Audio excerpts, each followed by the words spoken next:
नमस्कार, मैं हूं शुभम गुप्ता और आप देखना शुरू कर चुके हैं जनहित टाइम्स का खास कार्यक्रम बात जनहित की। आज के इस खास कार्यक्रम में हम बात करेंगे देश का दिल कहे जाने वाली राजधानी दिल्ली की। राजधानी में एमसीडी चुनाव संपन्न हो चुके हैं और एमसीडी में भी केजरीवाल आम आदमी पार्टी का ये जो नारा है वो कामयाब होता हुआ दिख रहा है। एमसीडी में भी केजरीवाल, एमसीडी में भी केजरीवाल। दिल्ली एमसीडी चुनाव पर सभी एग्जिट पोल के जो भी नतीजे सामने आए हैं उसमें आम आदमी पार्टी शानदार जीत दर्ज करती नजर आ रही है। कल यानी 7 दिसंबर को असली नतीजे भी सामने आएंगे। एग्जिट पोल में जो रिजल्ट है अगर वैसा ही रहा तो दिल्ली में आम आदमी पार्टी फिर वही कहानी दोहराने जा रही है जो उसने 9 साल पहले दोहराई थी। दिल्ली में शीला दीक्षित के 15 साल के शासन का अंत आम आदमी पार्टी ने साल 2013 में कर दिया था। वहीं 9 साल के बाद एमसीडी पर बीजेपी के 15 साल के शासन पर ब्रेक लगता नजर आ रहा है। पिछले 15 साल से एमसीडी पर बीजेपी का कब्जा है और एग्जिट पोल के जो भी नतीजे सामने आ रहे हैं उससे ये क्लियर है कि बीजेपी की एमसीडी से विदाई होने जा रही है। आम आदमी पार्टी के लिए जीत काफ़ी मायनों में खास होगी क्योंकि सत्ता में रहने के बावजूद पिछली बार एमसीडी चुनाव में उसका प्रदर्शन ठीक नहीं था।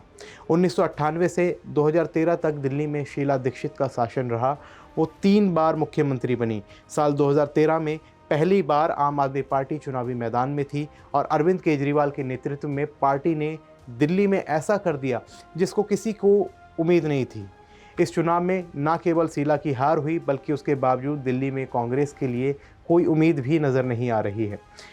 इस एमसीडी चुनाव में भी कांग्रेस शीला दीक्षित के नाम पर और उनके कराए गए काम को लेकर जनता के बीच उतरी, लेकिन कोई फ़ायदा उसे नहीं मिलता दिख रहा है। एग्जिट पोल के जो भी नतीजे सामने आए हैं उसके बाद दिल्ली के नगर निगम के 15 साल के शासन का अंत भी दिखाई दे रहा है। अब तक नगर निगम में बीजेपी की अपराजय ही मानी जा रही है। इसके पीछे कारण भी है। शीला दीक्षित की लोकप्रियता दिल्ली में अधिक थी, साथ ही केंद्र और राज्य दोनों ही जगह कांग्रेस की सरकार उसके बावजूद 2007 और 2012 में बीजेपी ने नगर निगम पर कब्जा जमाया।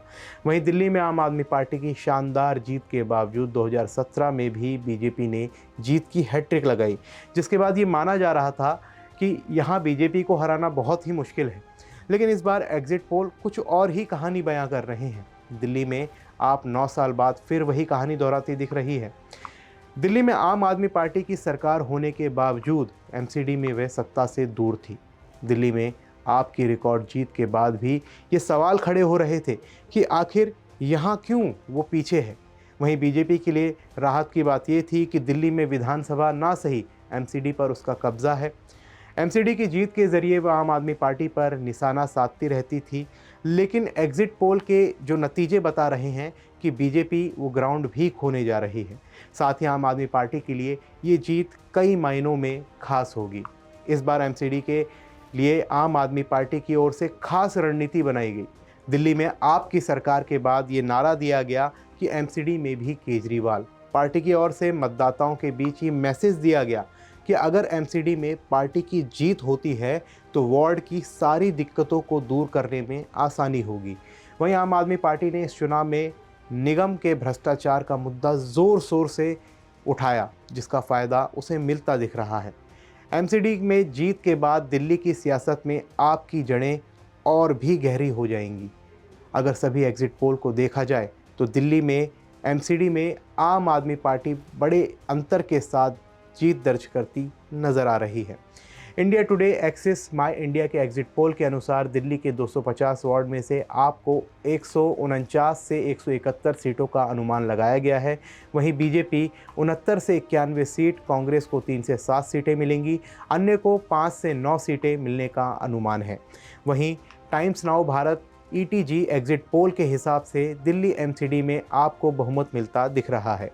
आपको 146 से 156 सीटें, बीजेपी को 84 से 94 सीटें और कांग्रेस को 6 से 10 सीटें मिलने का अनुमान लगाया जा रहा है। जी न्यूज़ BARC के एग्जिट पोल के मुताबिक एमसीडी में आपकी ज़ोरदार बढ़त बनती दिख रही है। एग्जिट पोल के मुताबिक आपको 134 से 146 सीटें मिलने का अनुमान है। बीजेपी को 82 से 94 सीटें तो वहीं कांग्रेस को 8 से 4 सीटें, जबकि अन्य के खाते में 14 से 19 सीटें मिल सकती हैं। तो ये थी दिल्ली की इतिहास दोहराती राजनीति। अब कल देखना दिलचस्प होने वाला है कि रिज़ल्ट में क्या कुछ सामने आता है। तब तक के लिए आपको क्या कुछ कहना है कल के रिज़ल्ट को लेकर के? आप किसके बारे में सोचते हैं? क्या लगता है कि आपको कौन सी पार्टी कल जीतने वाली है? आम आदमी पार्टी को लेकर के आप लोगों का क्या कहना है? बीजेपी को लेकर के आपको क्या कहना है, या फिर कांग्रेस को लेकर के आप क्या कुछ कहना चाहते हैं? हमें कमेंट सेक्शन में ज़रूर बताइए। साथ ही देखते रहिए जनहित टाइम्स। मुझे दीजिए इजाज़त, मिलेंगे अगली फिर वीडियो में। नमस्कार, जय हिंद।